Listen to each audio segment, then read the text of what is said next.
Okay, so today is the best day of my life because tomorrow's not promised. And I woke up this morning, and every time I inhale, I exhale. So that's a blessing within itself. So today I'm gonna talk about a time in Dekalb County jail where somebody tried to take me out, like over nothing, basically. So the time span is 96. It's probably 97 at this point. It's probably 97 because okay, so I started out on the 6th floor. Mind you, I'm 19 years old. I get locked up for armed robbery. I get a bunch of other charges just so I can't bond out. So not understanding what my position is in the world, not understanding the judicial system, not being a person who has frequented jail. This is my first rodeo.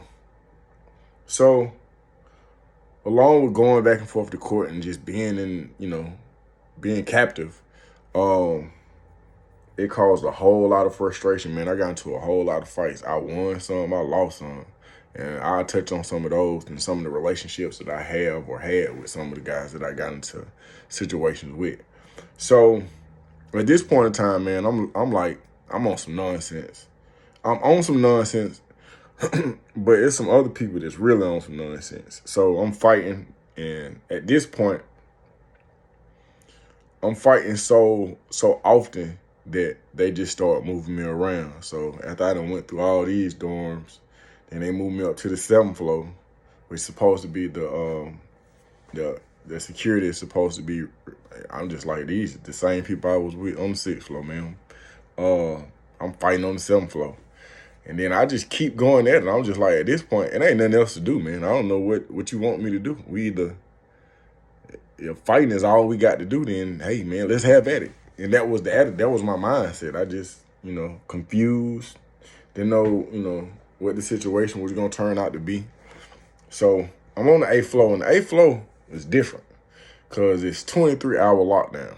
So 23-hour lockdown means that I come out of my cell and you don't have any roommates. You got this flap.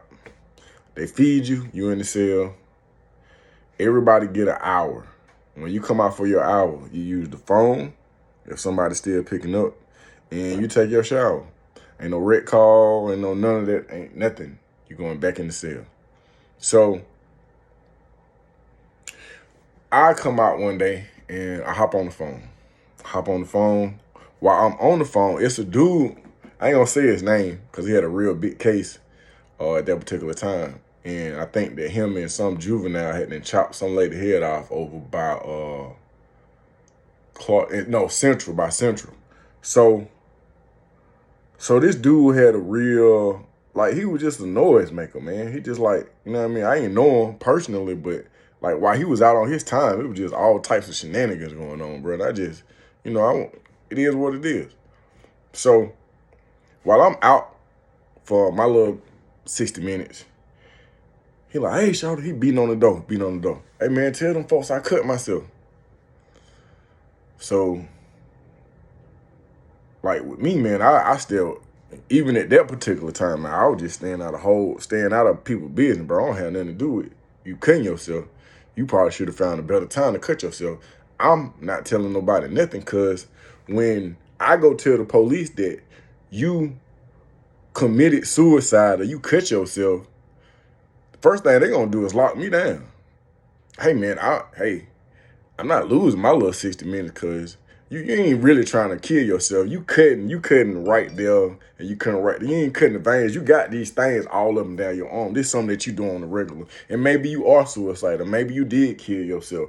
But now ain't the time for you to kill yourself because I'm not going to the door.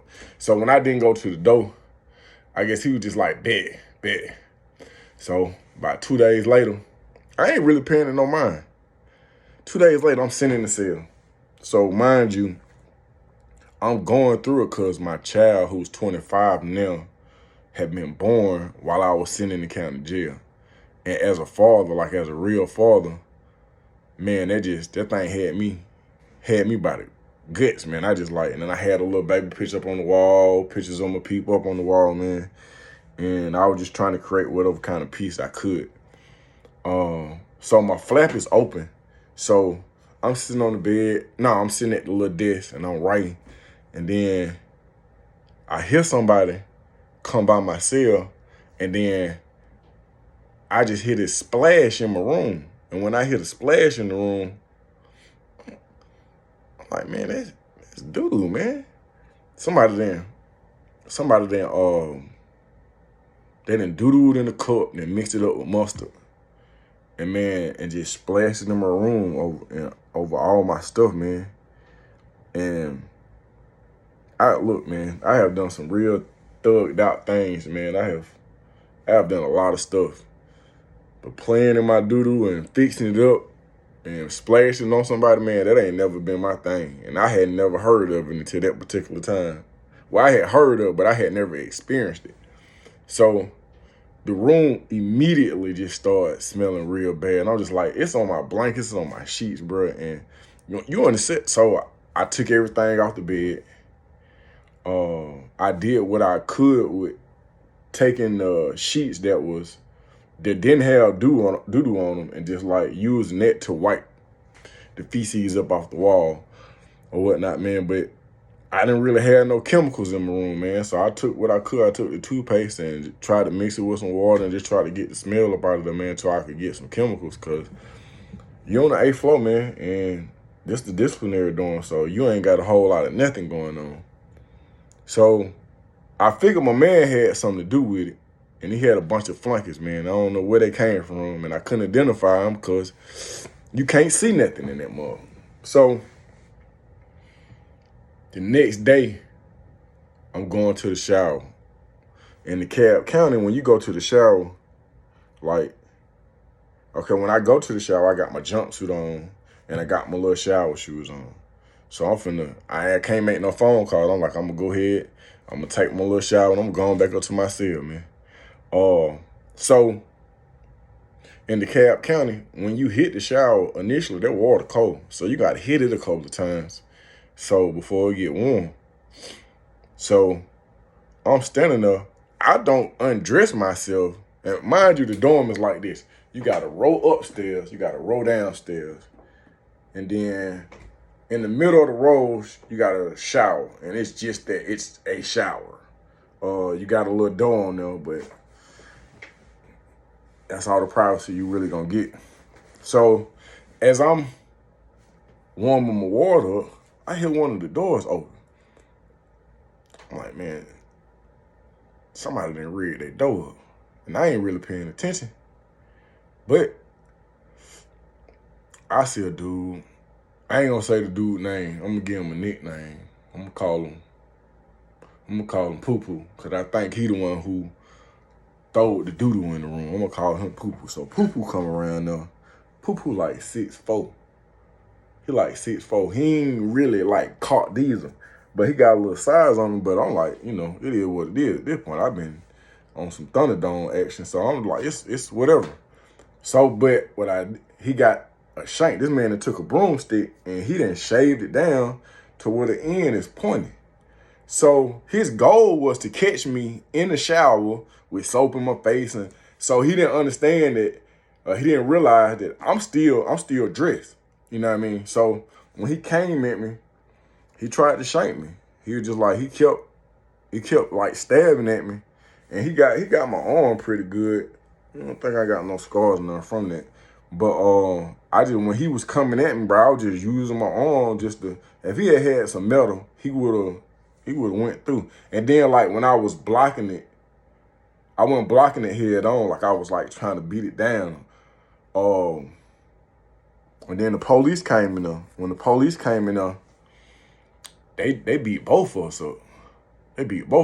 Like, this dude just tried to stab me, man. And they beat both. I'm talking about back in 96, when them folk came and seen about you, man, they came and seen about you. So I got beat pretty bad. Well, not real bad. It wasn't nothing but an ass whipping. Excuse my language. It was an ass whipping. It came with the territory. So I ain't really studying, man. And they ain't changed the dome. They ain't do nothing. They just put me back in my cell. They put me back in my cell and put them back in their cell. But now I'm on point. I'm like, whenever they give me my food, I close my flap. There'll be no splashing of the feces in here anymore. So, but I'm on point. When I say I'm on point, I'm laying. But some days I just skip shower. Hey man, I'm gonna take a wash up, man. I ain't got time for the nonsense. Cause I ain't know how to rig my dub. I ain't have a whole bunch of people there. I ain't had no affiliation with nobody, none of that. It's just me. And I'm going for it. So going back and forth, before I got my time, I was going back to court maybe like 3 years. Before I even got sentenced, I was in the county jail for like 3 years. So one day we're in the holding tank downstairs. When you go to court, you go downstairs, go to the holding tank. So I'm in the holding tank. Who do I see on the handcuffs? And when I say handcuffs, it's like 12 people. They all got one arm that's handcuffed to each other, and then it's a line on them. I see Poo Poo about to come through the holding tank. Oh, man. Hey, man. If you know Butler, man, you know this. I ain't never been no prize fighter. I ain't got no... It ain't a whole lot going on.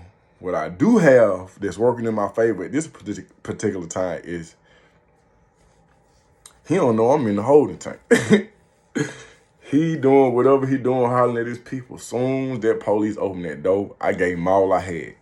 I gave him everything I had. Wow. I fired off on him. And it didn't knock him out. It didn't knock him out. But he, you know what I mean, his knees got a little weak. So what I didn't know at the time is that them dudes over there on Central, but they was I don't know if they all got locked up together or what, but once they identified me as the adversary, oh man, it was up.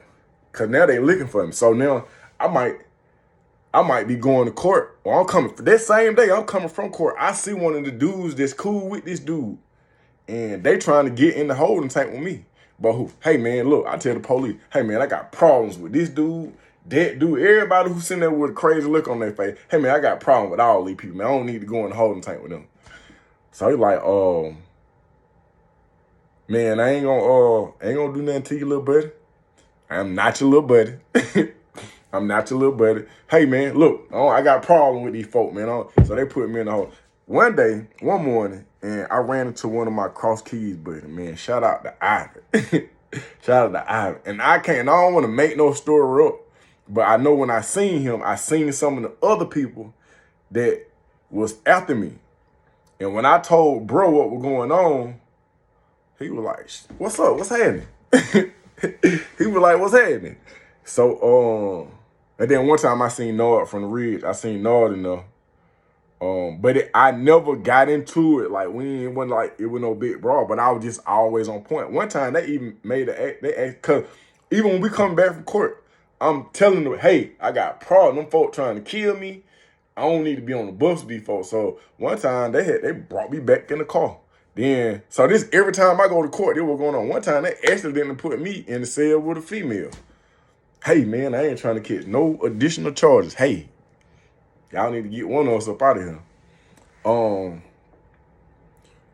And I never ran into no more of those people, man. I never seen them. But there was a time, man, and I'm telling this story, man, just because I had on TikTok, but they had came out my head for saying like certain words. They were saying that I was saying a white boy this, and I'm like, when I'm talking to who I'm talking to, I'm using the dialogue that is comfortable for the story that I'm telling. If I start telling you about spaceships and aliens, then I'll articulate with a different essence. But when I'm telling the stories that I'm telling about, like the dark side, man, the verbiage is a little dark. So I'm telling this story, man, so that if you paying attention to this, if it caught your eye, man, understand this, that jail is stupid. Breaking the law is stupid. It's illogical. Most of us are horrible criminals, and it just don't make sense. It does not make sense.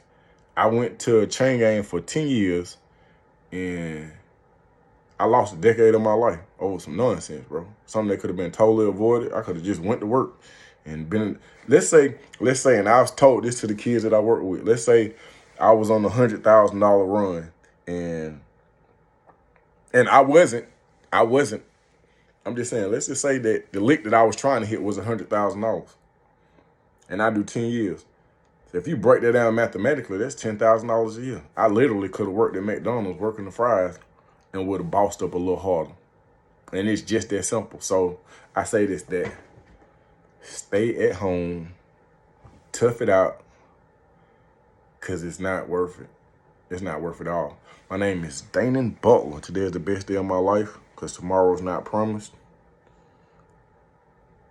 Everybody that you meet, their relationship will one day end. Everything that you have, everything that you own, all the money that you possess will one day not belong to you. While they still playing your song, come on, do your little dance.